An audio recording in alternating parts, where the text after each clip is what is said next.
आइए 3 अप्रैल वाला 11th का जो एफएसटी स्टार्ट करते हैं बेटा। कह रहे हैं ब्लिंक कर रहे हैं या पूरा आ रहा है?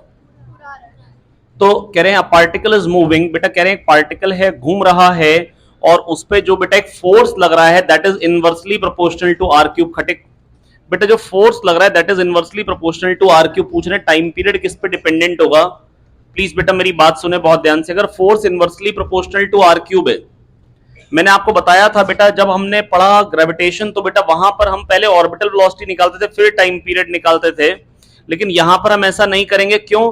क्योंकि बेटा वहां पर जो कंडीशन थी वो थोड़ी सी डिफरेंट थी। वहां जो कंडीशन थी वो थोड़ी सी वो डिफरेंट कंडीशन में था। क्या वहां पर उस डिफरेंट कंडीशन में मेरे को बात करनी होती थी कि जो वहां पर मेरे को ऑर्बिटल वेलोसिटी भी निकालनी, जीएमईएम बाय आर स्क्वायर को एमवी स्क्वायर ओवर आर के बराबर करता था, क्योंकि ऑर्बिटल वेलोसिटी भी चाहिए थी। लेकिन अब अगर खाली टाइम पीरियड का पूछा है, अब तो मेरे को कह रहा है force inversely proportional to R cube है, तो इसको मैं एम ओमेगा स्क्वायर आर के बराबर करूंगा ताकि मैं डायरेक्टली क्या बता पाऊं टाइम पीरियड और आर में क्या रिलेशन है। T square proportional to R की पावर 4 आ रहा है, तो T proportional to R square आ रहा है। टी प्रोपोर्शनल टू क्या आ रहा है? R square. ठीक है। अब planet revolving in elliptical orbit has a, बेटा अगर कोई प्लैनेट इलिप्टिकल ऑर्बिट में चलता है तो बेटा एरियल वेलोसिटी होती है half R cross V angular, और एरियल वेलोसिटी के दो फॉर्मूले होते हैं बेटा, half R cross V L by two M, half R cross V L by two M, half R cross V L by two M.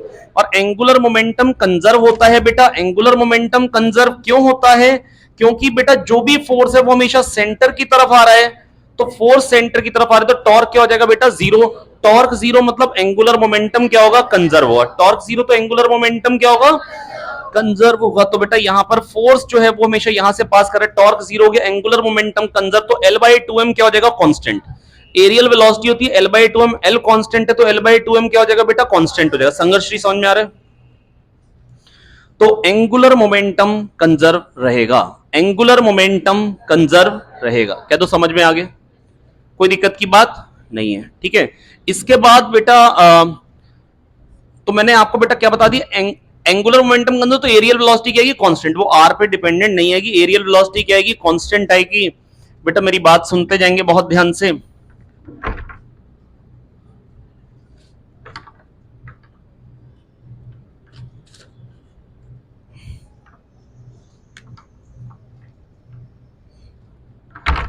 हाँ, तो बेटा एरियल वेलोसिटी क्या आएगी बेटा? कांस्टेंट आएगी। एरियल वेलोसिटी क्या आएगी?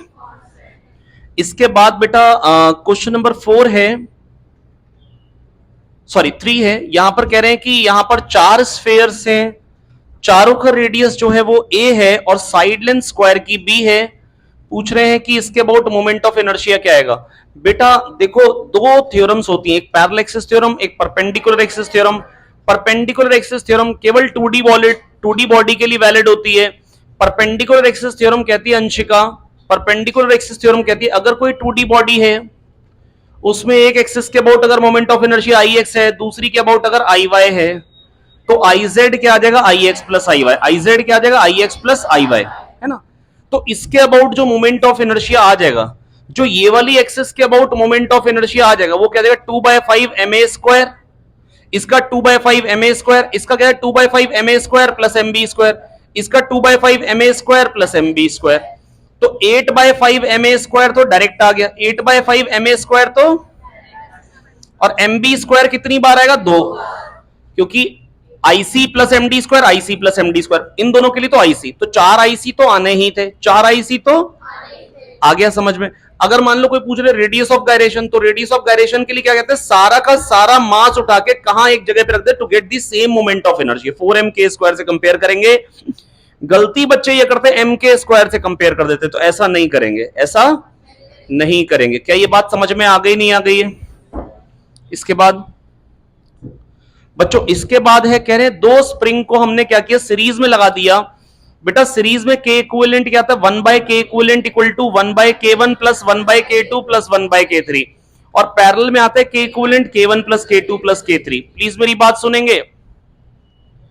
सीरीज में आता है 1/k equivalent equal to 1/k1 plus 1/k2 plus 1/k3, और पैरेलल में आता है K equivalent equal to k1 plus k2 plus k3।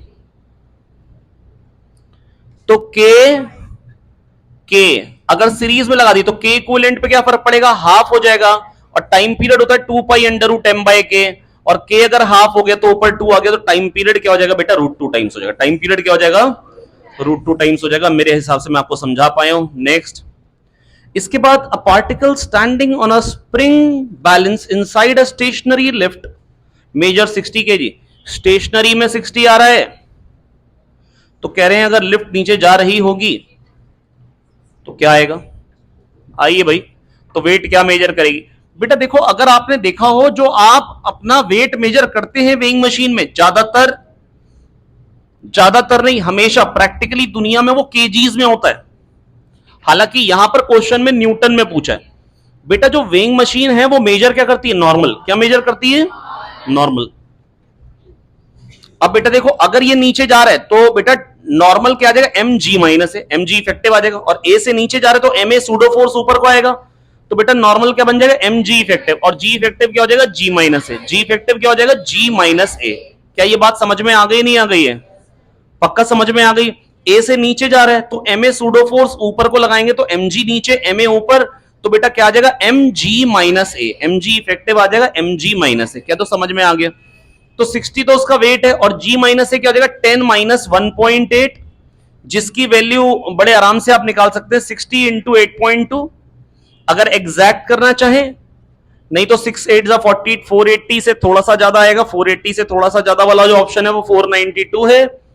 550 तक तो जाएगा नहीं 0.2 से, तो ये आ गया आपके पास 492। पर लेट से क्वेश्चन में मेरे को कहा होता केजीज में बताओ, किस में बताओ, तो बेटा इसको बाय 10 करना पड़ता, केजीज के लिए अपॉन 10 कर देते हैं, अपॉन। क्या ये बात समझ में आ गई है, क्या ये बात समझ में आ गई, नहीं आ गई। केजीज के लिए क्या करते हैं, अपॉन 10। पक्का आ गया समझ में। बहुत ही इंपॉर्टेंट बात थी जो मैंने आपको बताई है। पेपर में ये 6th वाले के लिए फिगर मिसिंग आया था जरूर, लेकिन जो स्टेटमेंट दी थी उससे बना सकते थे, उससे बना सकते थे। पीवी डायग्राम दे रखा है बच्चों, वॉल्यूम V1 है, अब 2V1 हो गई। आपसे कहा गया है बताइए, आपसे कहा गया है बताइए कि वर्क डन क्या आएगा बेटा। आइसोथर्मल में वर्क डन आता है nRT ln V2 by V1 ln2 हो जाएगा, और इस वाले में जो वर्क डन आएगा कंप्रेशन में वो नेगेटिव आएगा। वो क्या आएगा बेटा, नेगेटिव आएगा। तो nRT ln2 माइनस समथिंग आएगा, तो माइनस वाला ऑप्शन एक ही है। वैसे वर्क डन बेटा अलग अलग प्रोसेस के लिए बताता हूं। आइसोकोरिक के लिए वर्क डन होता है 0, आइसोबारिक के लिए होता है P डेल्टा V या NR delta T, P delta V या NR डेल्टा T। एडियाबैटिक के लिए तो P1 V1 minus P2 V2 upon gamma minus 1। Delta U की value is always NCV delta T, delta U की value is always NCV delta T, F/2 NR delta T, और delta U हमेशा यही होता, ठीक है। बस यही 4 प्रोसेस के लिए वर्क डन पढ़ना था। अच्छा, बल्क मॉडुलस क्या होता है आइसोथर्मल प्रोसेस के लिए, P, और एडियाबैटिक के लिए गामा P। आइसोथर्मल के लिए क्या होता है बल्क मॉडुलस P, और एडियाबैटिक के लिए गामा P। क्या समझ में आ गया। नेक्स्ट बेटा कह रहे हैं स्मॉल एम मास को चलते हुए ऑसिलेशंस में हमने ऊपर बिठा दिया। अच्छा, अगर इसको पूरे को सॉल्व करना पड़ जाए पिछले क्वेश्चन को, तो nRT ln2 तो बेटा जो ना लिख पाए उसकी तो गर्दन उड़ा दो, और जो वर्क डन आएगा वो P डेल्टा V या NR डेल्टा T। तो डेल्टा T क्या हो जाएगा बेटा, वॉल्यूम हाफ हो रही है, वॉल्यूम, तो टेम्परेचर भी क्या हो जाएगा, हाफ। आइसोबारिक प्रोसेस है, PV equal to nRT, number of moles वही है, R वही है, प्रेशर वही है, वॉल्यूम हाफ हो रही तो टेम्परेचर भी हाफ होगा।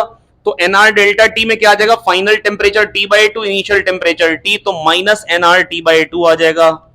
हो गया। नेक्स्ट कह रहे हैं स्प्रिंग मास सिस्टम पे ना बेटा क्या कर रहा है, एक ऑसिलेशन चल रहा है, हमने स्मॉल एम मास ऊपर बिठा दी, बताना एम्पलीट्यूड क्या जाएगा नया बेटा। अगर स्मॉल एम इनफाइनाइट होगा तो वो आगे बढ़ेगा ही नहीं, एम्पलीट्यूड हो जाएगा 0। बेटा ये बड़ा ही इंपॉर्टेंट है, स्मॉल एम इनफाइनाइट हो गया तो बेटा आंसर क्या आ जाएगा, 0। और अगर बेटा आप समझो ना बेटा, अगर आशीष आप भाग के जा रहे हो, आपके ऊपर कोई मान लो कि बहुत बड़ा सा पत्थर फेंक, तो आप आगे निकल ही नहीं पाओगे, वहीं के वहीं पिचक जाओगे। तो बेटा कहने का मतलब क्या है कि जो, हालांकि एग्जाम्पल गलत रहा, सॉरी बेटा, मैं बस ये कह रहा हूं कि एनआर डेल्टा मतलब यहां पर क्या है कि जब पार्टिकल जा रहा है उसके ऊपर इनफाइनाइट मास बिठा दिया तो बेटा तुरंत क्या हो जाएगा, एम्पलीट्यूड क्या हो जाएगा, 0। तुरंत एम्पलीट्यूड क्या हो जाएगा बेटा, 0। क्या तो समझ में आ गया यार। अरे हाँ ना तो बोल दो।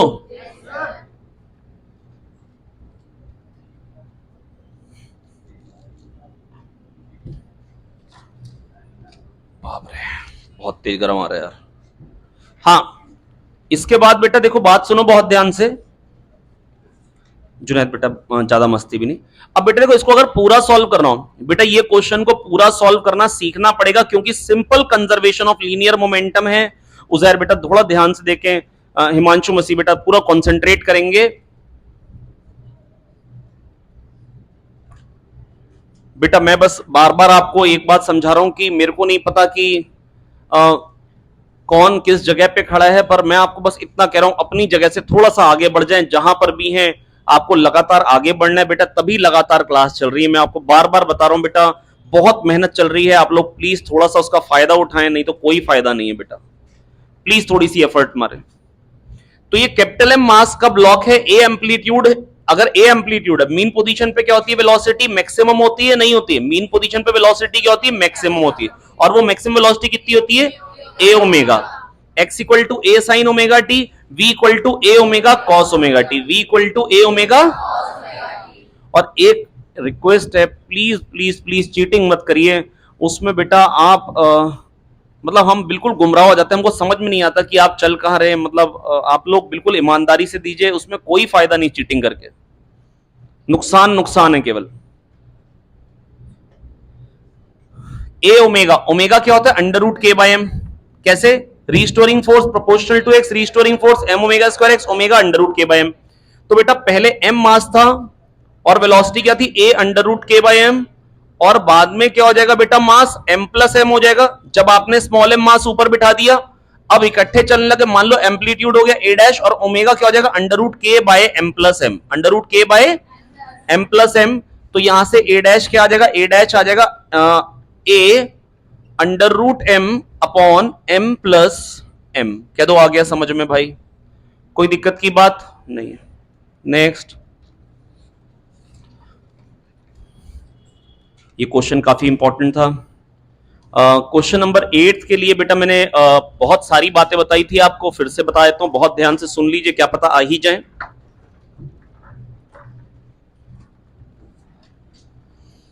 बेटा अगर कोई कह देगा दो मासेस हैं, दो स्टार्स हैं, ए रेडियस पे घूम रहे हैं under their mutual gravitational attraction, ये इस पे फोर्स लगा रहा है, उसके कारण इसको सेंट्रिपिटल फोर्स मिल पा रहा है, दोनों का रेडियस ए है, तो बेटा सेंटर की तरफ को जो फोर्स आएगा वो G M M by 2a square आएगा, 4a स्क्वायर, और उसको M V square over R के बराबर कर देंगे, M V square over A के बराबर कर देंगे। यहां से v की वैल्यू आ जाएगी under root of half of under root of G M by A, half of under root of G M by A. 1/4 का अंडर रूट क्या हो जाएगा? 1/2, और G M square by A का अंडर रूट आ जाएगा under root G M by, क्या दो आगे। ऐसा क्वेश्चन आएगा तो मेरे हिसाब से हम लोग कर लेंगे, है ना बेटा। देखो ऑर्बिटल वेलोसिटी भी तो ऐसे ही डिराइव करती, जो भी सेंटर की तरफ को फोर्स था उसको एमवी स्क्वायर ओवर आर के बराबर किया था। ऑर्बिटल वेलोसिटी भी हमने ऐसे ही डिराइव करी थी, क्या ये बात याद आ गई? इसके बाद विभा भारद्वाज बेटा, यहां पर अगर मान लो यहां पर मेरे को कह रखा है कि 4 स्टार्स हैं या 4 पॉइंट मास है, सबके सब ए रेडियस पे घूम रहे हैं, सबके सब ए रेडियस पे घूम रहे हैं। बेटा ये क्वेश्चन कितना इंपॉर्टेंट है मैं आपको बता नहीं सकता हूं बेटा, मैं बस आपको एक ही चीज कह रहा हूं बार बार। अगर आप मान रहे फिजिक्स सबसे डिफिकल्ट है ना बेटा, पेपर देखा हुआ आना है, अब आपकी मर्जी है बेटा, आप चाहें तो वो देखा हुआ पेपर आप पेपर में करके आ जाएंगे। ये जो मैं आपको पेपर्स दे रहा हूं बेटा, ये पेपर्स नहीं है, ये गेस्ट पेपर्स हैं बेटा, और बहुत ज्यादा एक्सपीरियंस का निचोड़ है ये केवल पेपर्स ऐसे नहीं कि अगर ठक ठक ठक बना दिए ना।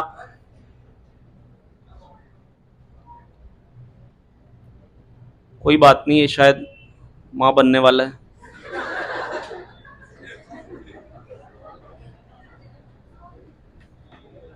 उन चार्जिंग पे लगा लो यार, उन तो चलो, अगर स्विच ऑफ हो गया तो चलो फुल। हाँ भाई, पानी दे दो, यहीं कुल्ला करके बैठ जाएगा। हाँ अभी रोक नहीं पाएंगे क्लास, क्योंकि ए रेडियस इसका है, ए इसका है, ए इसका है, ए इसका है।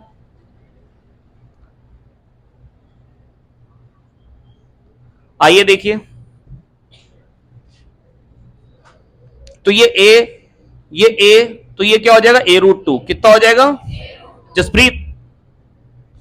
तो यहां पे क्या जाएगा, G M M by two A square, G M M by two A square. Time क्या है, वो सतीश सर को बोल दो कि क्लास है। G M M by two A square, G M M by two A square, G M M by two A square root two, ये हो गया फोर्स इन दोनों का मिला के, और इसका कितना आ जाएगा, ये तो टू ए डिस्टेंस पे है, G M M by four A square, ये आ गया फोर्स, और फोर्स जो हो जाएगा बेटा वो सेंटर की तरफ को जो फोर्स आएगा बेटा उसको एम वी स्क्वायर और आर के बराबर कर देंगे, यहां से स्पीड निकाल लेंगे। ए क्वेश्चन में 1 गिवन है और मास भी 1 गिवन है।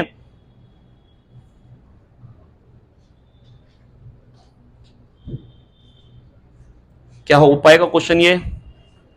अगला क्वेश्चन बढ़ जाऊं आगे, साथ साथ में लिखते चले जाइए, भले आपको आते हैं तो भी अगर एक बार फटाफट से लिख लेंगे तो कोई नुकसान नहीं होगा।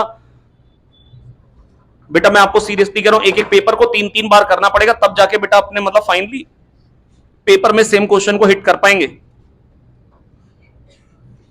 वेलोसिटी टाइम ग्राफ दे रखा है, एक्सेलरेशन टाइम पूछा है, बीटी ग्राफ की स्लोप होती है एक्सेलरेशन, स्लोप क्या हो रही है, घटती जा रही है, नेगेटिव स्लोप है, सॉरी स्लोप कांस्टेंट है, स्लोप नेगेटिव है, नेगेटिव स्लोप मतलब घटना, पॉजिटिव स्लोप मतलब बढ़ना, तो ये नेगेटिव स्लोप है और ये पॉजिटिव। कह दो आ गया समझ में, हाँ ना बोलो यार। नेक्स्ट आइसोथर्मल प्रोसेस, ए का क्या आ जाएगा, temperature constant, B isochoric, isochoric का क्या जाएगा, volume constant, 3 adiabatic, heat content constant, isobaric, pressure constant. हो गया।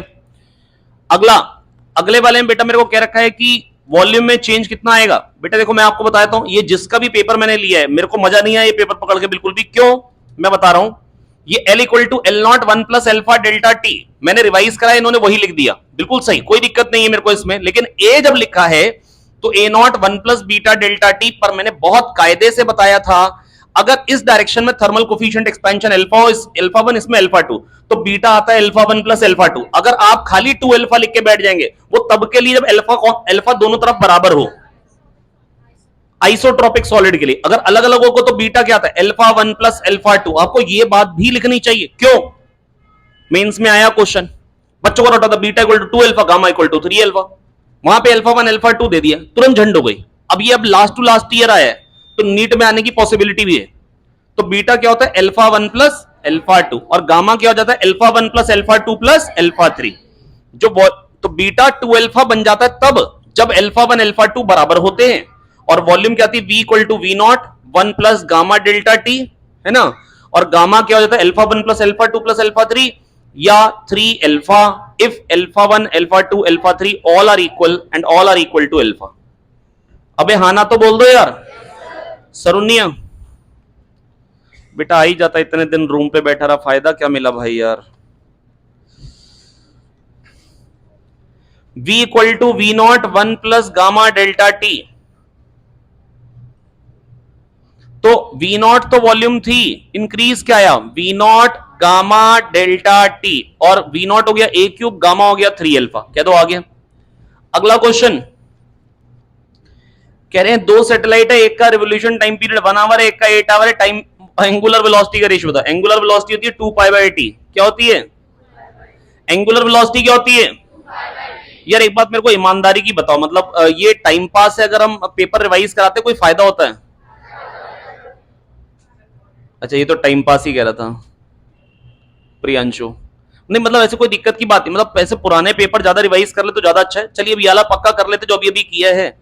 मेरे को ऐसा लग रहा है ना कि आप लोगों को थोड़ा सा जल्दी जल्दी अगर रिवाइज करा दूं तो मेरे को ये लगता है कि शायद थोड़ा सा बेहतर हो जाएगा। हालांकि प्रियांशु तुमको नहीं होगा, तुम तो कहते टाइम पास, तुम्हारे लिए बेटा सबने टाइम पास ही किया है, पापा भी टाइम पास कर रहे हैं, मम्मी भी टाइम पास कर रही है। हाँ ये देखिए, तो T1 T2 का टाइम पीरियड है, तो एंगुलर वेलोसिटी क्या जाएंगे, omega one omega two, 2 pi by T1 upon 2 pi by T2, तो ये क्या आ जाएगा T2 बाई T1 बेटा। लेकिन ना अब हमने ये बिल्कुल पक्के से डिसाइड कर लिया, अब ये सतीश सर की भी क्लास होगी तो वो भी अब एक पेपर रिवाइज कराया करेंगे आपको, है ना, और आप लोग बिल्कुल तमीज से पेपर अटेंड करेंगे। और अगर आपने क्लास मिस करनी है ये आप ही की चॉइस होगी। आप बाद में अगर मेरे को ये कहेंगे कि भैया मेरी तैयारी नहीं हो पाई, मेरा सिलेक्शन नहीं हो पाया, तो मैं बस आपको एक ही बात कहने वाला हूं, बेटा केवल और केवल एक ही इंसान रिस्पॉन्सिबल है, आप इससे ज्यादा हम मेहनत नहीं कर सकते थे। ये बिल्कुल बिल्कुल ईमानदारी की बात बता रहे हैं। आप लोग थोड़ा सा तो एफर्ट मारिए। आप लोग कहते हैं कि बायो की शीट डिस्कस होनी है, अरे क्लास लगा रहे तो बच्चे नहीं आ रहे, कहां से मैं टीचर को भेजूं? टीचर भी डिमोरलाइज होकर आ जाता है क्लास में यार। आप थोड़ा सा आप लोग भी कोऑपरेट करेंगे तब काम बनेगा ना यार। अब बायो की पीवाईक्यूज की क्लास में प्लीज आ जाइए, कल से क्लास लगा देते हैं, रोज एक एक चैप्टर डिस्कस कर देंगे। वसीम सर आप लोग अटेंड कर लेंगे, बड़ा ही अच्छा हो जाएगा। रूम पे बैठ के नहीं कर पाओगे, और जिस तरीके से सर कराएंगे वैसे तो आप नहीं कर पाओगे। सर चारों ऑप्शन के बारे में कुछ ना कुछ बता देंगे, वो आपका फायदा हो जाएगा। तो कल से आप लोग पीवाईक्यू बुक लेके आ रहे हैं, रोज पीवाईक्यू का एटलीस्ट एक चैप्टर होगा। नेक्स्ट, तो ओमेगा 1 बाय ओमेगा 2 क्या आ जाएगा? T2 by T1। अगला क्वेश्चन, T2 बाई T1 क्या आ जाएगा? 8:1। खत्म, बकवास क्वेश्चन था। यहां पर कह रहे बताओ कितना फोर्स लगाएं ताकि ये नीचे गिरे नहीं, तो नॉर्मल क्या हो जाएगा यहां पे? बेटा यहां पर अगर फोर्स F लगाया तो नॉर्मल तो यहां से F आ जाएगा,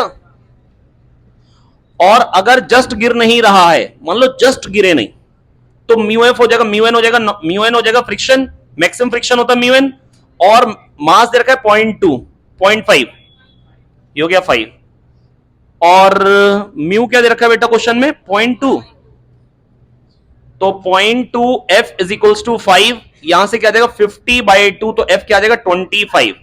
अच्छा अगर 25 पे इक्विलिब्रियम है तो 30 पे इक्विलिब्रियम में होगा, यस, पर अगर minimum force for which block will remain in equilibrium वो क्या होगा? 25। क्या दो आगे, उससे ज्यादा लगाओगे तो मैक्सिमम फ्रिक्शन तो वेट को बैलेंस कर ही लेगा।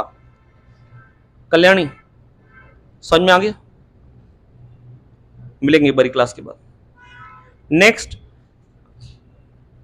बेटा कह रहे अ बॉल जो है वो 9 मीटर पर सेकंड से चल रही है, वो एक रेस्ट पे एक और बॉल से टकराई। कल्याणी डांटना नहीं है भाई, तुरंत मुंह ना बना लिए करना, कोई और काम भी होता भाई। हाँ ये आ रही है और टकराने के बाद ये दो बॉल जो है दोनों के दोनों 30 डिग्री पे जा रही हैं, तो वेलोसिटी v1 v2 का रेशियो आप देखो। अगर बेटा मेंस में ऐसे क्वेश्चन आ रहे हैं तो कौन सा भयानक है? ये मेंस का वो पेपर है भाई पूरा। v1 sin 30 और v2 sin 30 को बराबर कर दीजिए, क्यों? क्योंकि बेटा दोनों मास बराबर है। m v1 sin 30 ऊपर को मोमेंटम है, m v2 sin 30 नीचे को। पहले y डायरेक्शन मोमेंटम क्या था? 0, तो बाद में भी y डायरेक्शन में क्या होगा? रश्मि भट्ट 0। रश्मि को समझ में नहीं आया, Rashmi is a good girl. Next, तो वेलोसिटीज का रेशियो क्या आ जाएगा? 1:1। कैसे आ जाएगा बेटा? एम वी वन साइन 30 और एम वी टू साइन 30, पहले भी वाई डायरेक्शन मोमेंटम 0 था, बाद में भी क्या कर दिया? 0। नेक्स्ट, तो वेलोसिटीज का रेशियो आ जाएगा 1:1। अगले क्वेश्चन में कहा गया है क्यू हीट दी डायटोमिक गैस को एट कांस्टेंट वॉल्यूम, और टेम्परेचर बढ़ गया कितने से? डेल्टा टी से। The heat required to produce the same change in temperature at constant pressure. Constant volume पे डेल्टा टी से बढ़ाने के लिए क्यू हीट दी, एन सीवी, सीवी क्या हो जाएगा? 5r/2 delta T. अब सेम टेम्परेचर बढ़ाना है कांस्टेंट प्रेशर पे, तो क्यू डैश देनी पड़ेगी, मान लो एन सीपी, सीपी क्या हो जाएगा? 7r/2। कैसे? सीपी होता है F plus 2/2r, F plus 2/2r, F plus 2/2r। CP होता है एफ प्लस 2/2r, और डायटोमिक गैस के लिए एफ क्या होता है? 5, 5 प्लस 2/2 7, और सीवी क्या होता है? FR/2। सीवी क्या होता है? FR/2। और गामा की टर्म्स में बेटा क्या होता है? R upon gamma -1, R upon gamma -1, gamma R upon gamma -1, gamma R upon gamma -1। ये बात याद आ गई है बेटा? CP/CV गामा, तो CP हो जाएगा गामा CV, CP क्या हो जाएगा? Gamma CV। क्या ये बात समझ में आ गई है? हाँ ना बोलो यार। हाँ प्रियंशु कश्यप ठीक हो बेटा? उल्टी का तो बढ़िया हो जाता बल्कि, अब अच्छा फील हो रहा होगा, जो भी पहले खराब लग रहा था। पर वैसा तो कुछ नहीं जैसा मैं सोच रहा था।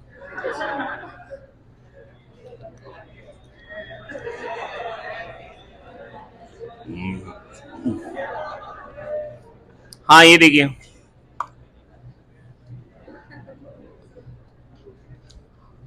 क्या हो गया? हाँ ये देखिए, छी प्रियांशु, मैंने ऐसा नहीं सोचा था। चलिए ये देखिए, इसको 5 से मल्टीप्लाई किया, 5 से डिवाइड किया। अब ये देखो, ये जो समान है ये ऊपर वाला हो गया क्यू, तो 7/5 क्यू हो गया। कितना हो गया? 7 बाय ऑप्शन सी। नेक्स्ट, कह रहे हैं कि 379 मेगा पास्कल है, elastic limit of brass is 379 megapascal. What should be the minimum diameter of brass rod if it is to support a 400 newton load without exceeding its elastic limit? अच्छा, कह रहे हैं जो मैक्सिमम स्ट्रेस वो beer कर सकता है that is 379 mega pascal. 400 newton bear कर रहे हैं, तो बताओ मिनिमम डायमीटर कितना हो? डी। बेटा जो मैक्सिमम स्ट्रेस है वो 379, 380 कह दूंगा मैं, into 10⁻6 into pi D square by 4। One area इतनी मैक्सिमम टेंशन बियर कर सकता है, तो पाई डी स्क्वायर बाय 4 इतनी, और बियर कितनी करानी है इतनी, तो यहां से डी निकाल लेंगे। करूं सॉल्व या हो गया? सॉल्व करूं? एक दिन कर चुका हूं यार, पहले भी रिवाइज करा रहा हूं, रिवाइज मत करवाओ यार। Next, water flows from a tap. बेटा ये बहुत ही इंपॉर्टेंट क्वेश्चन है, नीचे पानी आ रहा है। एक दिन पहले आपने फ्लूइड बोला था बेटा, मैंने एक दिन पहले ही ये रिवाइज कराया था, अगर आपको याद हो।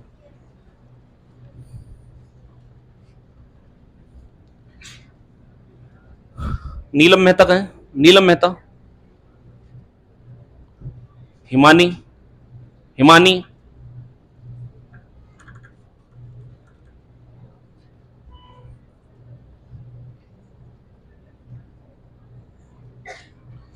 बेटा आप समझ पा रहे हो, खाली बैठे हो? समझ में आ रहा है? पक्का आ रहा है? बेटा कोशिश करें, ध्यान से सुने बेटा। ईशिता बेटा काम बन जाएगा बेटा, देख लो यार, एक साल नहीं तो खाली में आप बैठोगे मेरे साथ दोबारा यार। अब अगर एरिया है 10⁻⁻4 और वेलोसिटी है 1, तो 0.15 मीटर नीचे आके वेलोसिटी एरिया क्या हो जाएगा ये बताना है। बेटा यहां वेलोसिटी 1 है, तो 0.15 मीटर नीचे आके वेलोसिटी क्या हो जाएगी, मान लो v हो गई, तो v square equal to U square plus 2as। 2 a हो गया 10 और s कितना है 0.15, ये हो जाएगा 1.5 इंटू 2 3, 3 प्लस 1 4, 4 का अंडर रूट क्या आ जाएगा 2। वेलोसिटी डबल हो गई तो एरिया हाफ हो गया, 10⁻⁻4 का हाफ दैट इज 5 इंटू 10⁻⁻5। बड़े आराम से निकाल सकते हैं, वेलोसिटी डबल तो एरिया हाफ। बेटा देखो a1 v1 a2 v2 के बराबर होगा, और अगर मान लो ऐसे आ रहा है और दो में पाइप में पानी जा रहा है, a1 v1 क्या हो जाएगा a2 v2 plus a3 v3, और दो से आके तीन में जा रहा हो तो a1 v1 plus a2 v2 equal to a3 v3 plus a4 v4 plus a5 v5। कह दो आ गया। नेक्स्ट कह रहे हैं source of sound s is moving with the velocity 50 metre per second towards an stationary observer. The observer measures the frequency of the sound as 1000 hertz. What will be the apparent frequency of the source when it is moving away from the observer after crossing him? जब उसकी तरफ आ रहा है तो 1000 आ रही है, जब उससे दूर जाएगा तो क्या आएगी? जब उसकी तरफ आ रहा है बेटा कह रहे हैं source of sound is moving with the velocity 50 metre per second towards an stationary observer. बेटा अभी ऑब्जर्वर के पास आ रहा है, ये ऑब्जर्वर है, सोर्स पास आ रहा है, तो फ्रीक्वेंसी क्या सुनाई देगी? सोर्स पास आ रहा है, F dash equal to F V V V हो तो रेस्ट पे वी एस। सोर्स और सोर्स पास आ रहा है तो बढ़ेगी, बढ़ेगी कब? जब डिनोमिनेटर घटेगा। क्या दो आ गया। और ये वाली एफ डैश दे रखी 1000 एफ, और ये है 350, 350 माइनस 50 हो जाएगा 300, ये हो जाएगा 7/6, 5 7 35, 5 6 30। यार इतना मत कहना कि यार ये नहीं समझ में, ये तो आ गया होगा। अब जब ये दूर जाएगा तो क्या सुनाई देगी? जब सोर्स दूर जाएगा एफ डबल डैश मान लो सुनाई देगी। एफ डबल डैश क्या हो जाएगा? F V V V O rest पे ऑब्जर्वर रेस्ट पे, सोर्स दूर जा रहा है, घटेगी, घटेगी कब? जब डिनोमिनेटर बढ़ेगा तब वैल्यू घटेगी।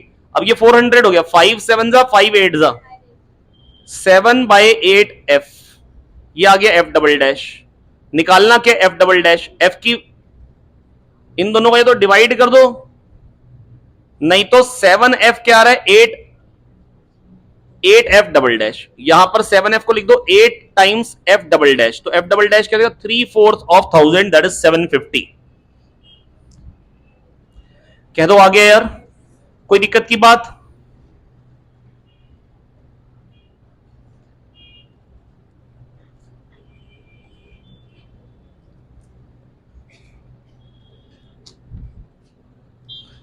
बेटा अगर दिमाग क्लास में होगा तो मैं आपको सच कह रहा हूं, मैं सिखा लूंगा। सोर्स पास आ रहा है वीएस से, फॉर्मूला क्या लगता है, F dash equal to F V V VO observer rest पे, तो नहीं आएगा, वीएस आएगा। सोर्स पास आ रहा है, बढ़ना है, बढ़ेगी कब, जब डिनोमिनेटर घटेगा तो वैल्यू बढ़ जाएगी। अब आया अभी भी नहीं है।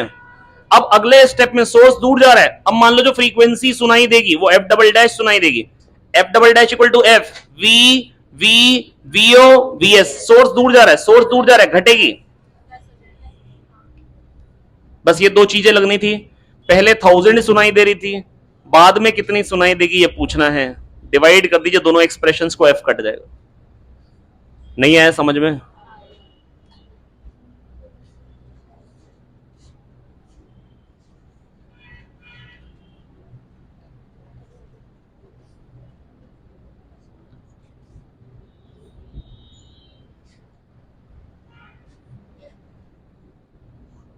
आइए बेटा बढ़ते हैं आगे। और ऐसा करेंगे, एक दिन पहले ना जो सतीश सर ने डिस्कस करना होगा पेपर आपके साथ, वो भी डाल दिया करेंगे ग्रुप पे, वाला पेपर जरूर लेके आए, मतलब कोशिश करें सारे लेके आए, और मेरी क्लास में जो डिस्कस होगा वो भी डाल देंगे।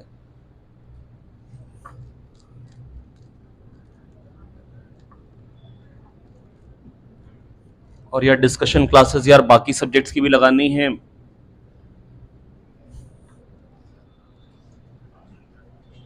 आइए आइए सुनिए, अबू बकर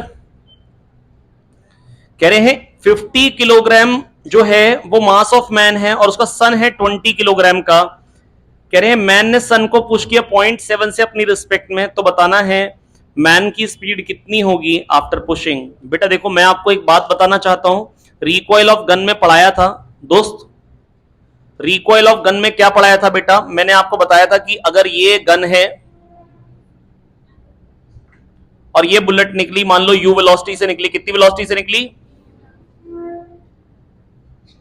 गन है यू वेलोसिटी से अगर बुलेट निकली तो मान लो ये वी से रिकॉइल हुई, तो एम यू और कैपिटल एम वी बराबर कर देंगे। एम यू और कैपिटल एम वी, मान लो स्मॉल एम बुलेट का मास है, एम यू और कैपिटल एम वी क्या कर देंगे, बराबर कर देंगे।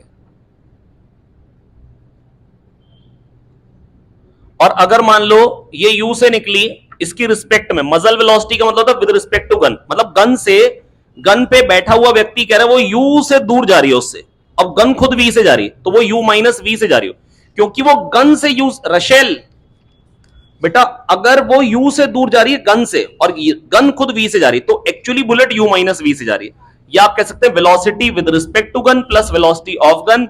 अगर लिफ्ट में बैठा हुआ व्यक्ति कह रहा है एक आदमी 3 से चल रहा है और लिफ्ट 4 से आ रही है, तो आदमी 4 से नहीं चल रहा है, लिफ्ट के साथ साथ तो आदमी चल रहा है 3 से, आदमी लिफ्ट में बैठा हुआ कह रहा है वो 3 से चल रहा है लेकिन लिफ्ट 4 से चल रही है,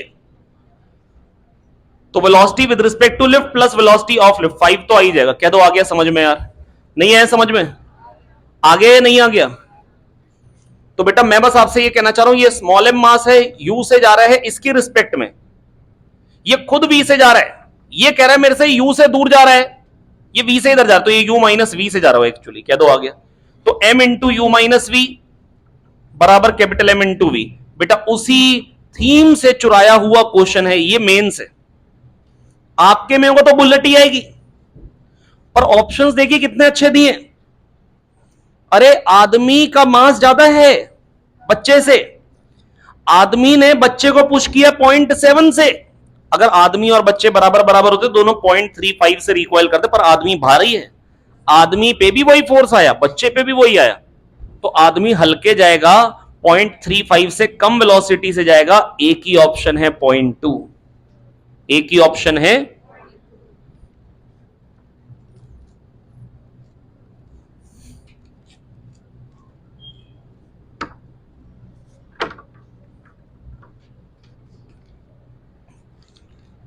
बाकी अगर आपको सॉल्व करना हो तो कैसे करेंगे, ये बच्चा है,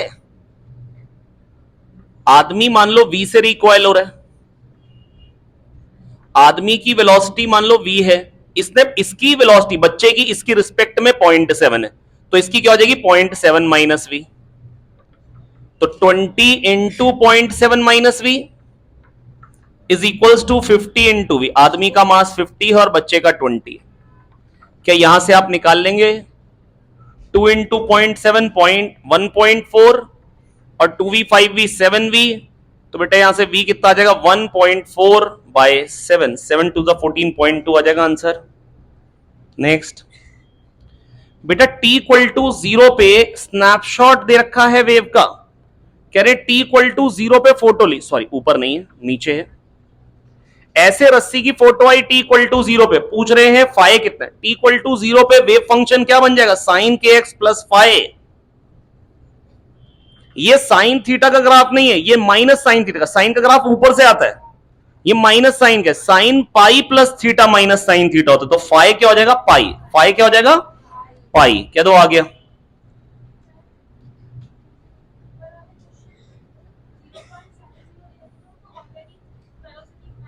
वो तो हो ही नहीं सकता ना आंसर, 0.7 से कैसे रिकॉइल करेगा।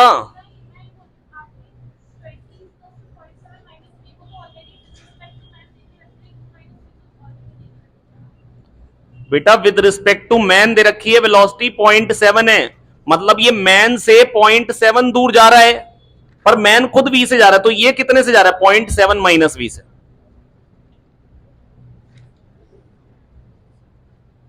नहीं आया, आ गया। अगला प्रेशर और डेंसिटी का ग्राफ ऐसे दे रखा है, पूछा T1 T2 में कौन बड़ा है, ये T1 है, ये T2 है, ये P है, ये रो है, PM equal to rho R T, PM equal to, Ankit Pandey इधर देख ले भाई यार,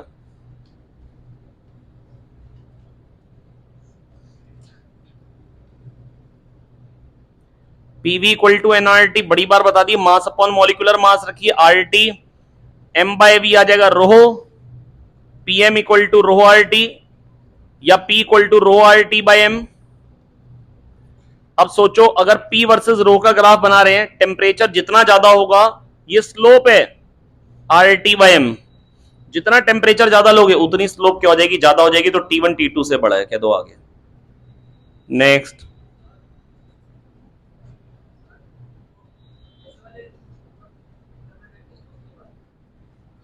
साइन के एक्स प्लस फाइव वाला, बेटा ये ग्राफ दे रखा है ना, t इक्वल टू 0 पे ये फोटो दे रखी है, t इक्वल टू 0 पुट करिए, बन जाएगा साइन के एक्स प्लस फाइव।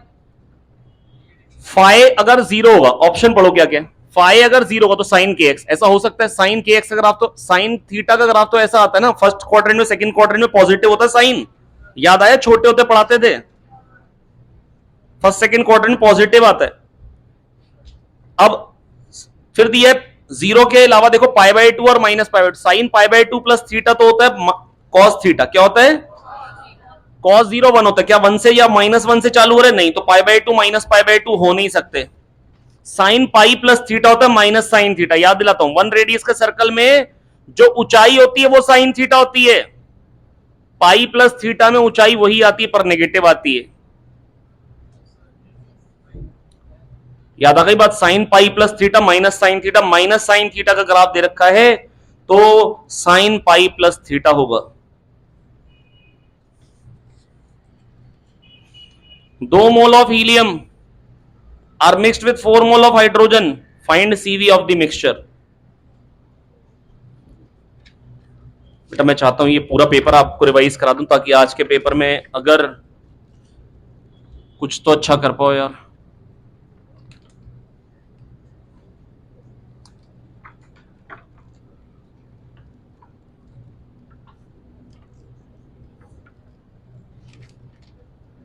आइए देखिए, 2 मोल हीलियम है और 4 मोल हाइड्रोजन है। अब बेटा degree of freedom of mixture कैसे निकालते थे, N1F1, degree of freedom helium की 3 plus N2F2, 4 mole hydrogen, hydrogen की degree of freedom 5 upon total mole 7, sorry 6, 2 4 6, कितना आ जाएगा भाई ये 6 20 26 बाय 6, क्या आ जाएगा 13 बाय 2, सॉरी 13 बाय 3। अब एफ आर बाय 2 होती है डिग्री ऑफ वो सीवी, सीवी क्या होता है एफ आर बाय 2, और सीपी क्या होता है F plus 2 by 2 R. Gamma की फॉर्म में सीवी होता है R upon gamma minus one, CP होता है gamma R upon gamma minus one. CV होता है R upon gamma minus one, CP होता है gamma R upon gamma minus one. कह दो आ गया बेटा समझ में यार, गर्विता समझ में आ रहा है बेटा?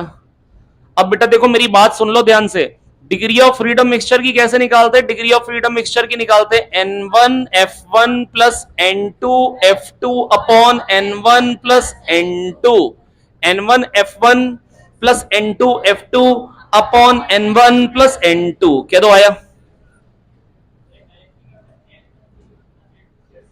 बिल्कुल कर सकते हैं N1 CV1 plus N2 CV2 upon N1 plus N2। पर बेटा मैं आपको डिग्री ऑफ फ्रीडम मिक्सचर के लिए इसलिए सिखा रहा हूं क्योंकि अगर मान लो क्वेश्चन में गामा मिक्सचर निकालने को आया तो F प्लस 2/F से फिर गामा मिक्सचर भी आ जाएगा। और F मिक्सचर मतलब CV के लिए भी वैलिड है, CP के लिए वैलिड है। N1 CV1 plus N2 CV2 upon N1 plus N2 से भी कर सकते हैं। दोनों ऑप्शन बिल्कुल सही है, दोनों तरीके बिल्कुल सही है। नेक्स्ट कह रहे 3 मोल हीलियम गैस है, टेम्परेचर को बढ़ाया 2 केल्विन से, delta U is always an CV delta T.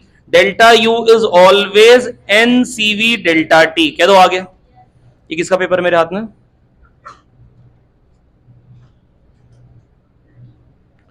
बढ़िया बेटा बढ़िया। N CV delta T, 3 CV क्या हो जाएगा 3R/2, क्योंकि क्या है हीलियम FR/2, डेल्टा टी क्या हो गया 2। देखना सही कह रहा हूं, नंबर ऑफ मोल 3 है, सीवी हो जाएगा FR/2। ठीक है, तो यहां से क्या जाएगा 2 2 कट जाएगा, ये आ जाएगा 9R। अब यार आर तो 8.314 होता है यार, आर क्या होता है 8.3, 9 8 72, 72 से हल्का सा बड़ा 74.8। नेक्स्ट अगला सीवी क्या होता है R upon gamma minus one, R upon gamma minus one, CP equal to gamma R upon gamma minus one. बेटा मैं आपको बताऊं कोई बड़ी बात नहीं है, कोई भी बड़ी बात नहीं है कि आप इस बार के पेपर में देखें सीवी और सीपी की वैल्यूज पूछ लें गामा की टर्म्स में, ये कोई बड़ी बात नहीं।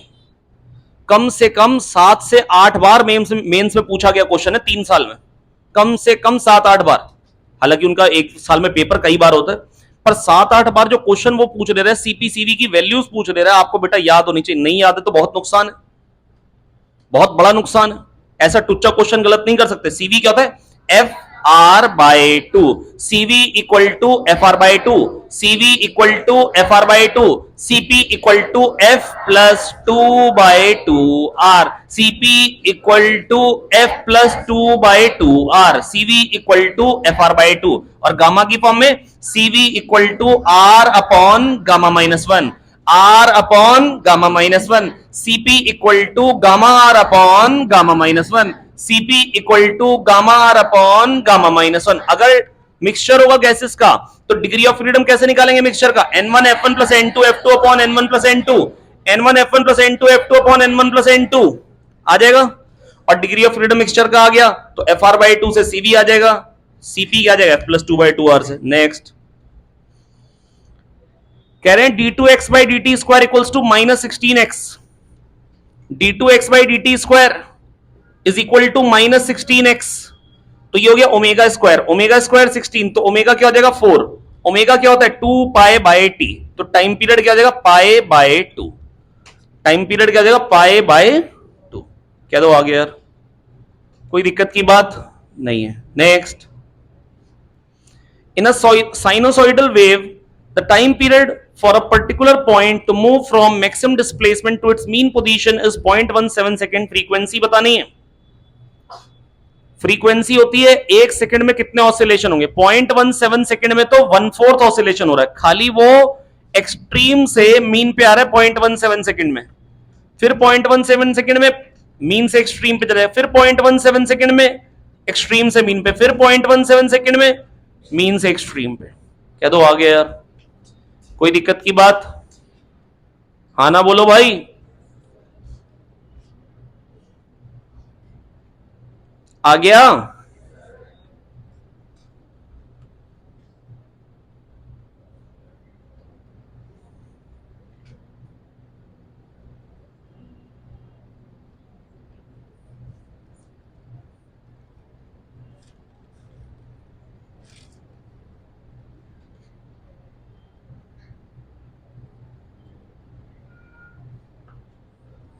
तो 0.68, 17 4 68, 0.68 सेकंड में एक ऑसिलेशन हो रहा है।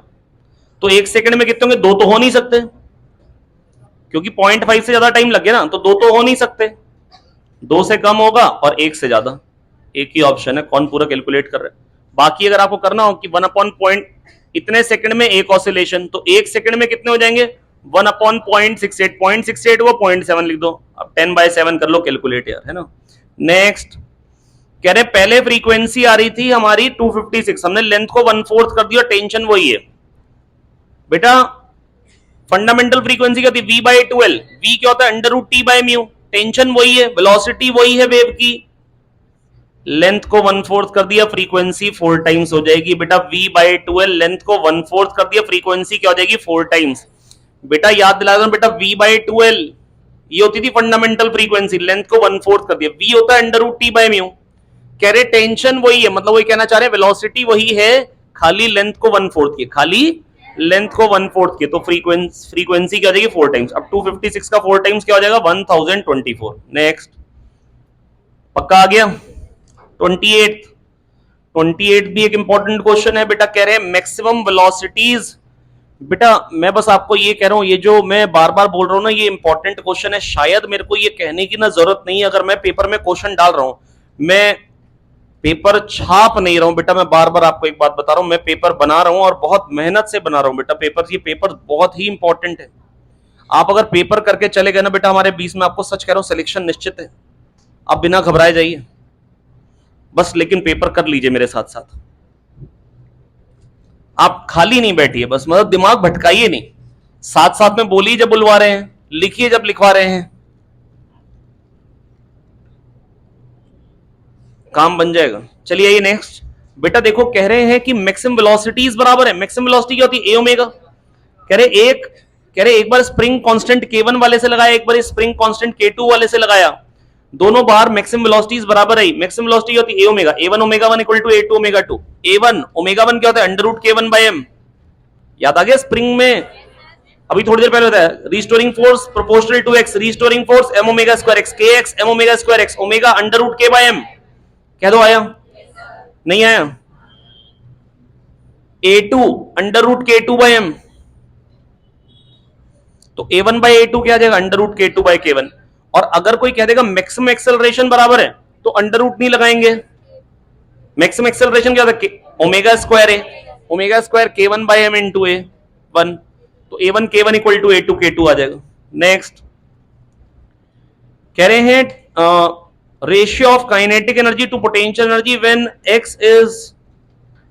Time is 210 seconds.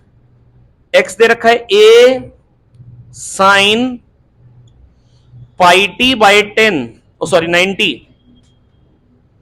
अब टाइम क्या दे रखा है? 210, A sin π/90 210, 3 3 3 7 7 π/3, 6 π/3 plus π/3, 2π plus π/3, sine 2π plus theta क्या होता है? साइन थीटा, और साइन π/3 क्या हो जाएगा? √3/2, A √3/2। पोटेंशियल एनर्जी क्या होती है? Half kx²। पोटेंशियल एनर्जी क्या होती है? Half kx²। x² क्या हो जाएगा? 3/4 A², 3/4 A², तो 3/8 पोटेंशियल एनर्जी आ गई, 3/8 kA²। और टोटल एनर्जी क्या होती है? Maximum potential energy half kA², 4/8 kA²। ये आ गई टोटल एनर्जी। तो काइनेटिक एनर्जी क्या होगी यहां से? 1/8 kA²। बेटा ये 3/8 kA², पोटेंशियल एनर्जी टोटल है 4/8, तो 1/8 kA² क्या हो जाएगी? Kinetic energy. जिससे जिसका रेशियो निकालना निकाल लो, हो जाएगा। Ratio of kinetic to potential, kinetic में 3/8 आ रहा है, पोटेंशियल काइनेटिक में 1/8 आ रहा है, पोटेंशियल में 3/8 आ रहा है, तो रेशियो क्या देगा? 1/3। कह दो आ गया यार? नहीं आया? ध्यान नहीं देंगे तो काम नहीं चलेगा। पहले टाइम पुट के निकाला, टाइम पुट करके निकाला, एक्स आ रहा है A√3/2। प्लीज मेरी बात सुन लीजिए, बेटा दूसरी बार करने में ऐसे सोचना पड़ जाए तो बेटा मजा नहीं आता यार। एक्स आ रहा है a√3/2, पोटेंशियल एनर्जी हाफ के एक्स स्क्वायर, एक्स स्क्वायर क्या हो जाएगा 3/4, बेटा इसका √3/2 का स्क्वायर लीजिए। बेटा अगर ये 3/4 है हाफ के ए स्क्वायर की, टोटल एनर्जी क्या होती है हाफ के ए स्क्वायर, तो ये टोटल एनर्जी की 3/4 है, तो काइनेटिक एनर्जी क्या हो जाएगी 1/4 ऑफ हाफ के ए स्क्वायर।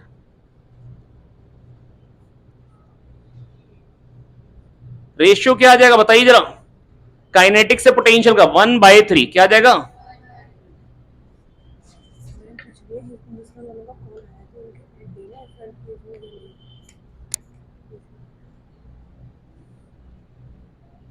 एक आ चुका है ना, पूछिए एक आ चुका है, बात करिए मेरे।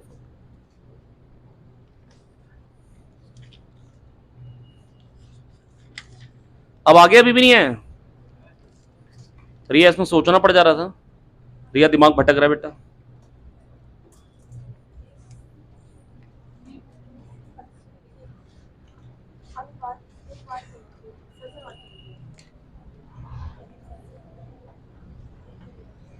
हाँ जी, एक बार आ चुके हैं हिंदुस्तान में, मैंने तो लग रहा है आ चुके एक बार।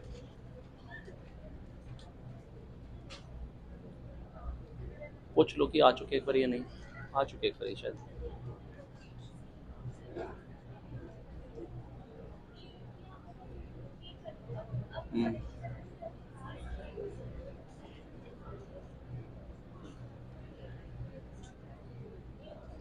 नहीं आए सी तो से कह रहे थे आज बच्चे आ रहे हैं।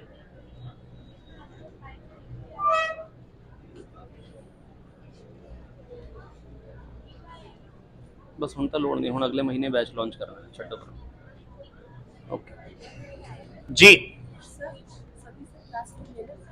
अभी आए ना,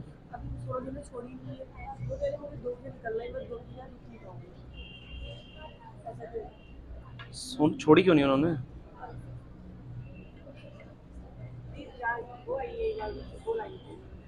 कह दीजिए फिर 2 बजे तो छुट्टी होनी बच्चों की।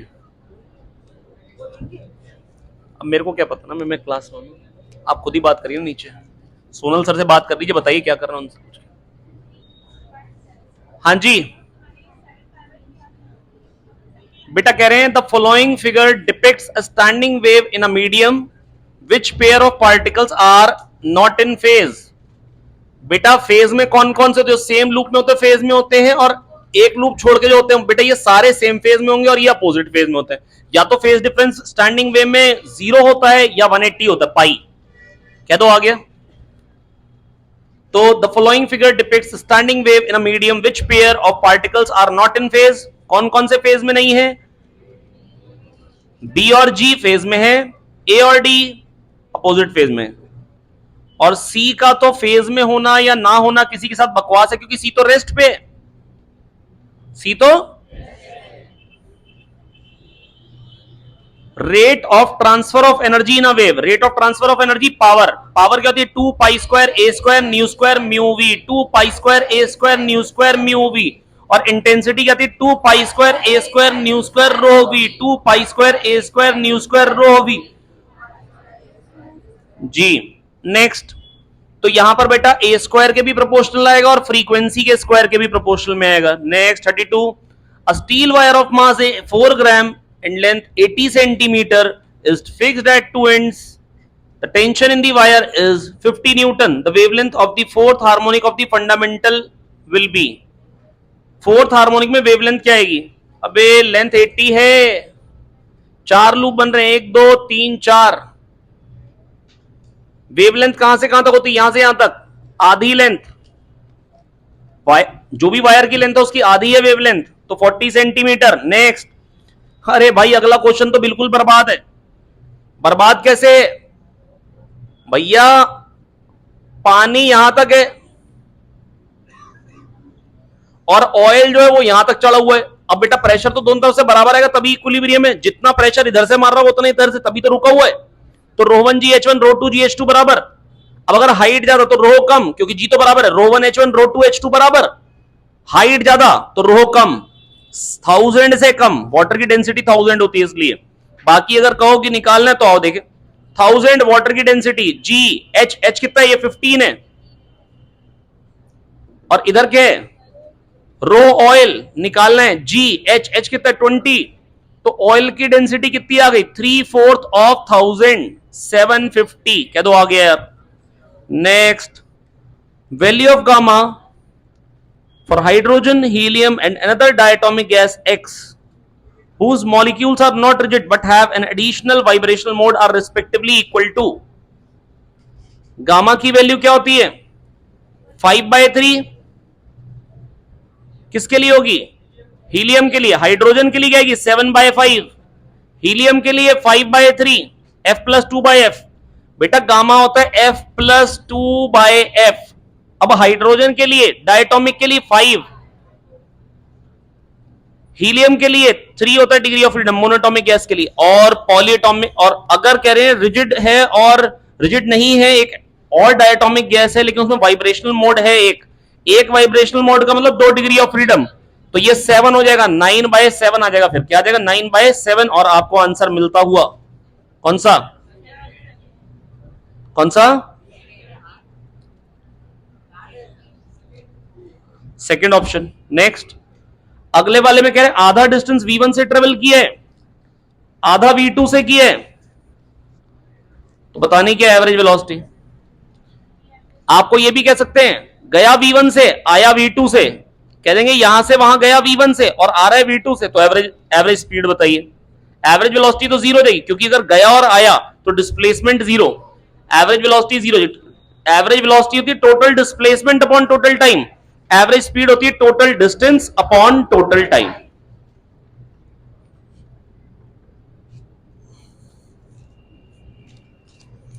आधा ट्रेवल किया है V1 से, आधा ट्रेवल किया है V2 से, टोटल डिस्टेंस क्या हो गया S, total time S/2 V1 plus S/2 V2, ये हो जाएगी एवरेज स्पीड, और एवरेज स्पीड क्या आ जाएगी 2/V average is equals to 1/V1 plus 1/V2। क्या तो समझ में आ गया यार, कोई दिक्कत की बात।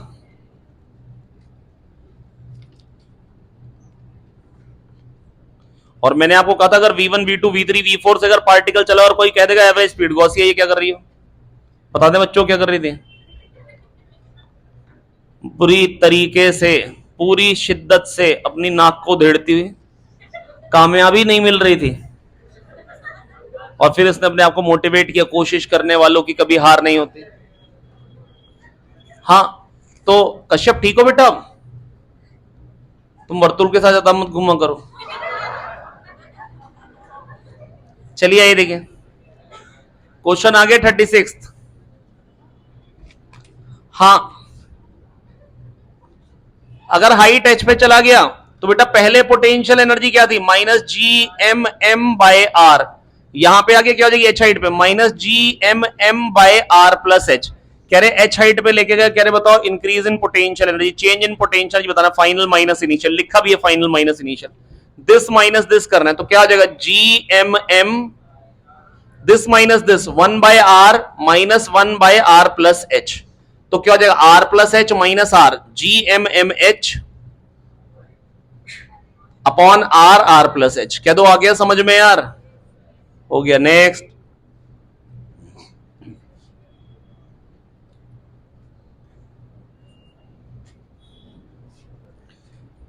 कह रहे हैं एक ऑब्जेक्ट का टेम्परेचर गिर रहा है 80 से 70 हो रहा है, एक बॉडी का टेम्परेचर गिर रहा है 80 से 70 हो रहा है 12 मिनट में, 70 से 60 होने में टाइम क्या लगेगा, 12 मिनट से ज्यादा लगेगा। यार ये तो कर लोगे ना, सब्ट्रैक्ट तो कर लोगे भाई।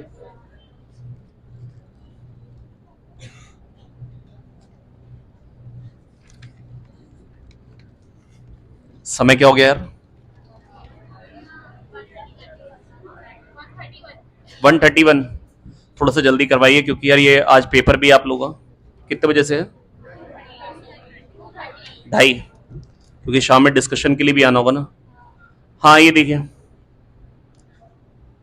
An object kept in a large room having air temperature of 25 degrees centigrade takes 12 minutes to cool from 80 to 70 degrees centigrade. 80 से 70 हुआ, T1 minus T2 by T, ये हो गया average rate of cooling proportional to average temperature difference, K T1 plus T2 by 2 minus TS. तो T1 minus T2 by T, अच्छा ये दोबारा क्यों लिख रहा हूं, 80 minus 70 10 by 12, K average temperature क्या हो गया बेटा 80 75 माइनस 25 कितना आ जाएगा 50. अगले में 10 से फिर गिर रहा है, अब टाइम कितना लगा T, और एवरेज टेम्परेचर कितना हो गया बेटा 70 60 में 65 माइनस 25 40. डिवाइड कर दीजिए, T by 12 is equals to 5 by 4, 4 3 12, T कितना आ जाएगा 15.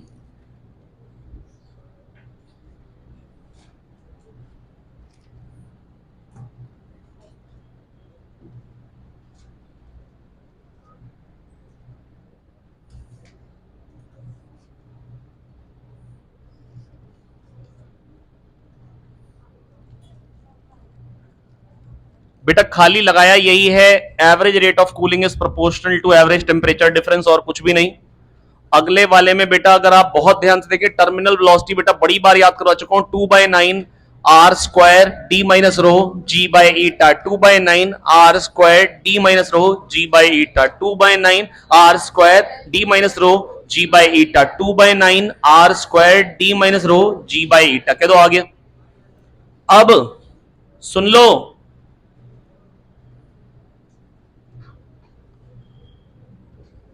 रो 1 है 8 रो 2, कह रहे हैं दो बॉडीज हैं जिनकी डेंसिटीज रो 1 रो 2 है, रो होती है लिक्विड की, डी होती है बॉडी की. कह रहे रेशियो बताना है टर्मिनल वेलोसिटी का. लिक्विड की डेंसिटी है 0.1 रो 2, पहले का रेडियस 1 है दूसरे का 2 है, तो पहले वाले की टर्मिनल वेलोसिटी 2/9 तो आएगा ही आएगा, यहां पे 1 स्क्वायर आ जाएगा, डी माइनस रो, डी क्या है पहले वाले की डेंसिटी रो 1 है 8 रो 2, 8 रो 2 और जो लिक्विड है उसकी डेंसिटी 0.1 रो 2, 8 रो 2 माइनस 0.1 रो 2 क्या हो जाएगा 7.9 रो 2 जी बाय ईटा. दूसरे वाले की टर्म वेलोसिटी 2/9 तो आएगा ही आएगा, अब उसका रेडियस 2 है, 2 स्क्वायर आ गया. अब उसके लिए क्या आएगा, उसकी डेंसिटी रो 2 है और इसकी 0.1 रो 2, तो क्या देगा 0.9 रो 2, रो 2 माइनस 0.1 रो 2. बेटा खाली इनको डिवाइड करना है, बहुत ही लल्लू बात है. अब इतनी कैलकुलेशन से तो ना घबराएं, एक बार हाथ से लिख के क्वेश्चन करना होगा आपको. कह रहे हैं कह रहे एक ट्यूनिंग फॉर्क को एक एयर कॉलम के ऊपर रखा और पानी हल्के हल्के नीचे कर रहे हैं, और देखा पहला रेजोनेंस हुआ 9.75 पे, दूसरा हुआ 31.25 पे. वेलोसिटी ऑफ साउंड बताइए. अबे 300 समथिंग में होती है यार, ये तो बहुत ही लल्लू बात है यार, ये तो बहुत ही घटिया बात है भाई. 172 156 500 344 344 वाले ही लिखो, मतलब कितनी घटिया बात है भाई. पहला रेजोनेंस होकर हो रहा है L1 लेंथ पे, पहला रेजोनेंस कहां हो रहा है, दूसरा हो रहा है मान लो L2 पे, तो L1 प्लस ई होगा लैम्डा बाय 4, L1 प्लस ई क्या होगा, और L2 प्लस ई क्या होगा, L2 ये चीज L2 plus E 3 lambda by 4. अब 3 से अब अगर इनको सब्ट्रैक्ट करोगे तो L2 माइनस L1 क्या हो जाएगा लैम्डा बाय 2, क्या हो जाएगा, तो यहां से लैम्डा आ जाएगा twice of L2 minus L1. V equal to f lambda से निकाल लो भैया velocity, V equal to f lambda से निकाल लो भैया वेलोसिटी, तो लैम्डा हो जाएगा twice of L2 minus L1, और V equal to f lambda से F क्या दे रखा है 800, अब twice of L2 minus L1, अरे मैं क्यों निकालूं यार, कर लेना मल्टीप्लाई. नेक्स्ट अगले क्वेश्चन में कह रहे हैं कि भैया, कह रहे हैं स्ट्रिंग फिक्स्ड है बोथ एंड है, बताओ फंडामेंटल फ्रीक्वेंसी है, दो कंसेक्यूटिव फ्रीक्वेंसी दे रखी. अरे भाई जब string fixed at both and होती है तो F 2F 3F 4F आती है, और जो डिफरेंस होता है वो फंडामेंटल फ्रीक्वेंसी होती है. और जब फिक्स्ड एट वन एंड होती है तो F 3F 5F 7F होती है, तो जो डिफरेंस होता है वो 2F आता है, उसका हाफ होती है फंडामेंटल फ्रीक्वेंसी. डिफरेंस का हाफ, डिफरेंस का आ गया नहीं आ गया, अबे कोई तो हाँ ना बोल दो भाई. तो बेटा यहां तो फिक्स्ड एट बोथ एंड है, और बेटा कैसे पहचान होती फिक्स्ड एट बोथ एंड की? वैसे तो यहां लिखा हुआ है, अगर रेशियो जो आएगा F2 F3 F4 F, कोई भी दो कंसेक्यूटिव का रेशियो आएगा 3:4, 4:5, ऑड इज टू इवन आएगा या इवन इज टू ऑड। और अगर फिक्स्ड एट वन एंड है ना बेटा कृतिका, अगर फिक्स्ड एट वन एंड है तो F3 F 5 F 7 F, तो ऑड इज टू ऑड आएगा रेशियो। ठीक है, नेक्स्ट कह रहे हैं अगर वाइब्रेशन देख रहे हैं ओपन पाइप में, ओपन एट बोथ एंड्स, इसका मतलब क्या ओपन एट बोथ एंड, दोनों तरीकों के हार्मोनिक आएंगे, ऑड भी आएंगे इवन भी। तो कोई कहेगा ऑड हार्मोनिक आएंगे तो हम बोलेंगे यस, इवन आएंगे यस, सारे हार्मोनिक आएंगे यस। और जहां पर डिस्प्लेसमेंट का एंटी नोड होता है वहां पे प्रेशर का, बस, और जहां प्रेशर का नोड होता है वहां डिस्प्लेसमेंट का एंटी नोड, सवाल खत्म। अगले 3 क्वेश्चन बहुत ही मुश्किल आते हुए आपके सामने, किस चैप्टर के? डॉपलर के क्वेश्चन हैं, इसलिए डाले थे ताकि कैलकुलेशन मजबूत करा पाऊं आपकी।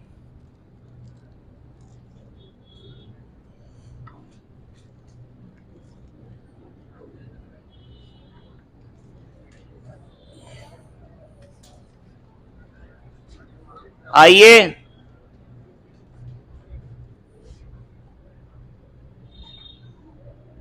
two cars moving in opposite direction approach each other with 22 and 16.5.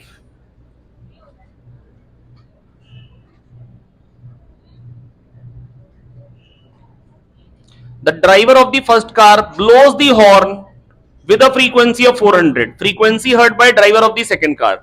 इसकी फ्रीक्वेंसी 400 है, क्या सुनाई देगी? F dash equal to F V V, observer पास आ रहा है बढ़ेगी, VO सोर्स पास आ रहा है बढ़ेगी, माइनस VS, डिनोमिनेटर घटेगा तो वैल्यू बढ़ेगी। तो 400, 356.5, 318, 10% कितना होता है? 31.8, 32, 350, बस 10% में भी 6 बढ़ाना पड़ेगा, 10% लगभग, उसका 1/5 और 2%, मतलब 12% ज्यादा ही है, ये 1.12 है। तो कर लो यार मल्टीप्लाई 4 से यार, 112 इंटू 4 448 आ जाएगा। नेक्स्ट, नहीं तो सोच लो यार 12% इसको बढ़ा दो, खत्म बात यार। 100 का 12% होता है 12, 400 का 12% होगा 48, 100 का 12% होता है 12, 400 का 12% क्या होगा 48। परेशान क्यों, शक्ल बेकार होती जा रही। हो गया?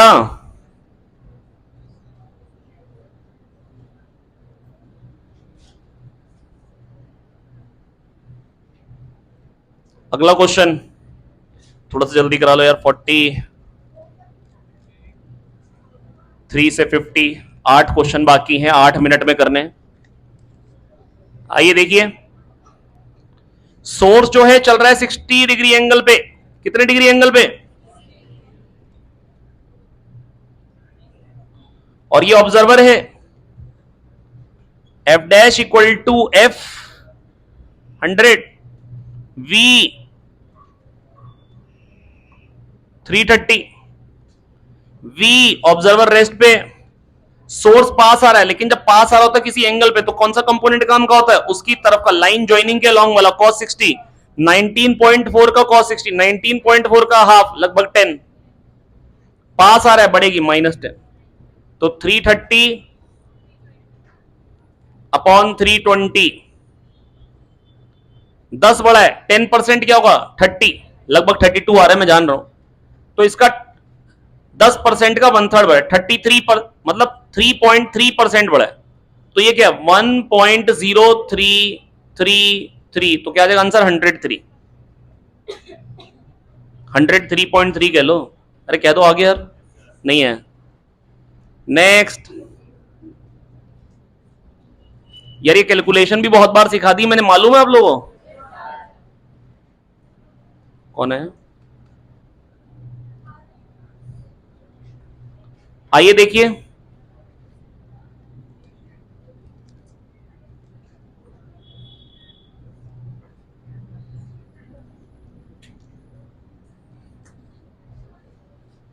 आओ,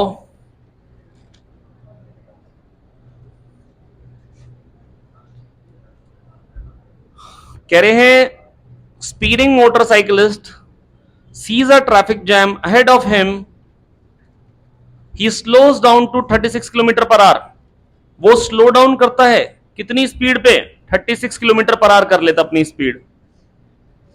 श्रेष्ठ बेटा अंदर देख लो थोड़ी देर,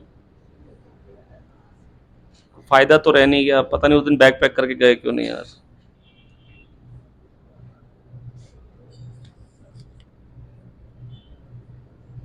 स्पीड ऑफ द मोटरसाइकिल, बेटा आगे वाला जो है वो चल रहा है 18 से, 18 को 5/18 से मल्टीप्लाई करें, उसकी स्पीड हो जाएगी 10। कितनी हो जाएगी? सॉरी 5। और पीछे वाला आ रहा है 10 से। बेटा किलोमीटर पर आवर को मीटर पर सेकंड में शायद आप कन्वर्ट कर लेंगे। और इसने हॉर्न बजाया कितना? 1392 हर्ट्ज का। इसको क्या सुनाई देगा? F dash equal to F V 343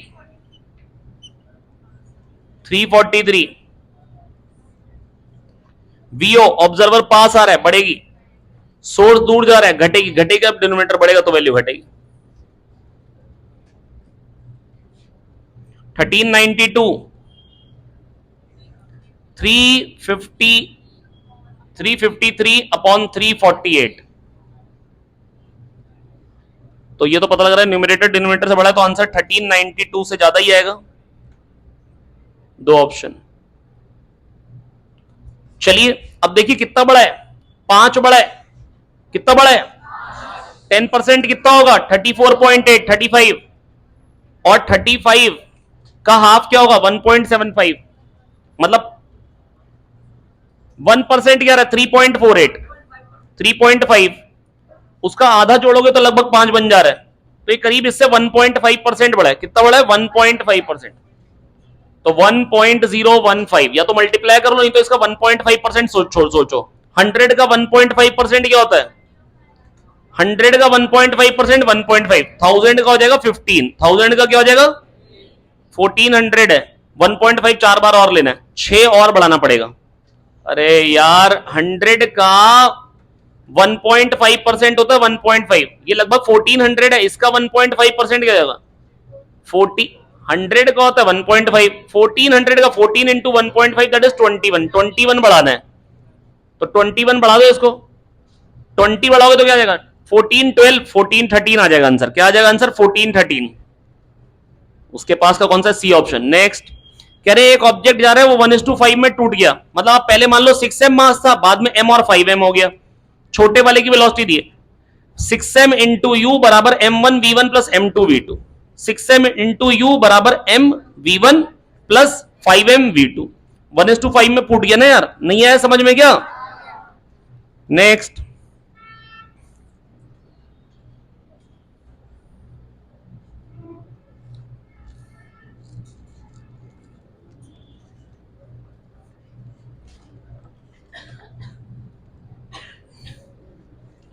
the time period of a geostationary satellite is 24 hours at a height 6 RE from the surface of Earth. The time period of another satellite whose height is 2.5 RE.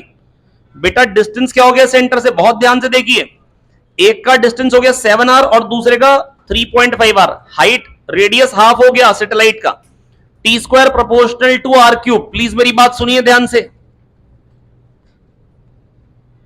T proportional to या T equal to K R की power 3/2। अब सोचो radius half हो गया तो time period क्या हो जाएगा? 1 अपॉन, बेटा अगर रेडियस हाफ करूंगा तो 2 की पावर 3/2 नीचे आ जाएगा, 2√2 आ जाएगा नीचे। तो पहले अगर 24 आवर्स था तो अब क्या हो जाएगा? 24/2√2। यार कह दो आ गया भाई यार, नहीं आया क्या? सोचो बेटा, T square proportional to R cube, T proportional to R की पावर 3/2। सोचो रेडियस हाफ कर दी, नीचे 2 आ गया, तो 2 की पावर 3/2 आ गया ना डिनोमिनेटर में। अब 2 की पावर 3/2 का मतलब क्या होता है? 2 इंटू 2 की पावर 1/2 मतलब 2√2। यार इतना सोच लोगे ना यार। तो पहले अगर टाइम पीरियड था 24 तो अब क्या हो जाएगा? 24/2√2 हो गया। नेक्स्ट कह रहे हैं 2 bullets are fire horizontally from दी,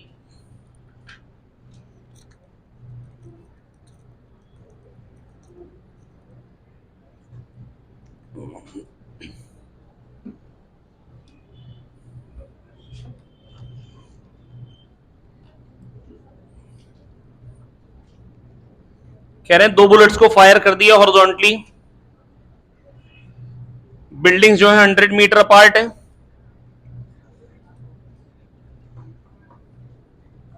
और कितनी कितनी वेलोसिटी से फायर किया उनकी तरफ,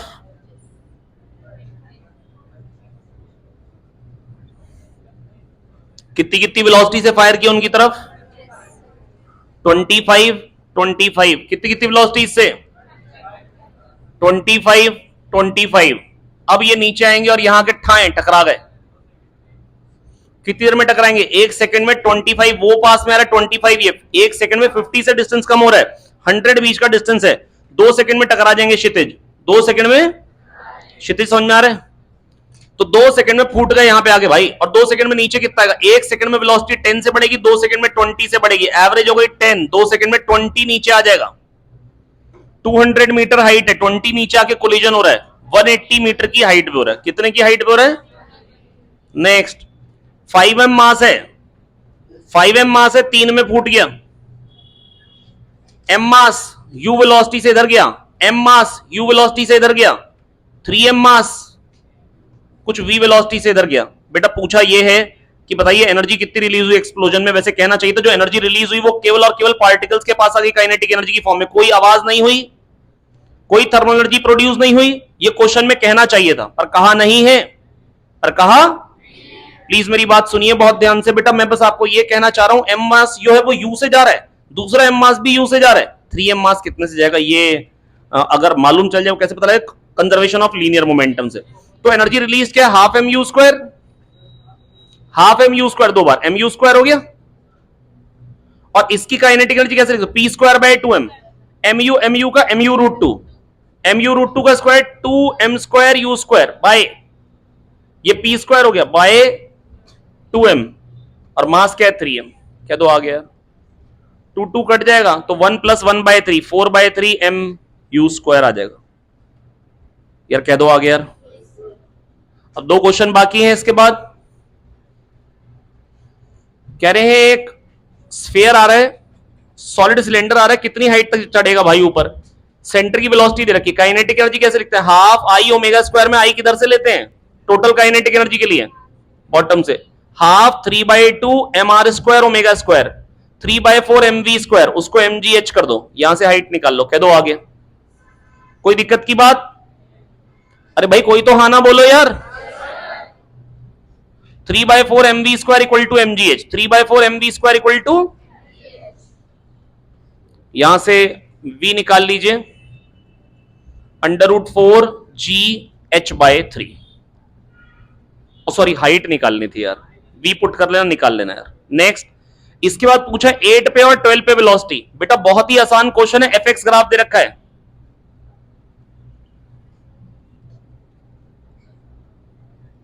बेटा आप बड़े आराम से देख सकते हैं, यहां तक का एरिया ना पॉजिटिव आ रहा है कुछ 8 तक, और वर्क डन होता है change in kinetic energy, FS graph के नीचे का एरिया वर्क डन, और जो एरिया ये बन जा रहा है 25 100 130 बन जा रहा है एरिया, और ये वाला जो एरिया बन रहा है इसको निकाला नहीं जा सकता पर ये दिख रहा है कि लगभग -50 है, और ये वाला जो एरिया है ये 20 है, तो दिख रहा है कि यहां तक 130 वर्क था और यहां पे आके फिर 100 हो गया वर्क। अब अगर वर्क अगर 100 हो गया, वर्क यहां तक ज्यादा था यहां पे कम, तो यहां पे काइनेटिक एनर्जी ज्यादा होगी, यहां पे कम, यहां पे स्पीड ज्यादा, यहां पे स्पीड कम, तो ज्यादा कॉमा कम वाला ऑप्शन डायरेक्ट करो, एक ही ऑप्शन में ज्यादा कॉमा कम है, बाकी अगर निकाल लो तो 130 जो वर्क हुआ एफएस ग्राफ के नीचे का area half M V square कर लो, मास है half K G V square, तो v क्या आ जाएगा 2√130। अब 130 का अंडर रूट क्या होता है, 11 का स्क्वायर होता है 121, 12 का 144, तो 11 के स्क्वायर के पास है, 22 से हल्का सा ज्यादा, 22 से हल्का सा ज्यादा कौन से ऑप्शन में 23, और 23 थर्ड और फोर्थ ऑप्शन में है, लेकिन बाद में वेलोसिटी कम होनी चाहिए तो 20.6 वाला आ जाएगा, दैट इज फोर्थ ऑप्शन। अभी के लिए इतना ही है, पेपर के बाद दोबारा मुलाकात होती है, थैंक यू। बेटा ढक्कन लगा देना दोस्त।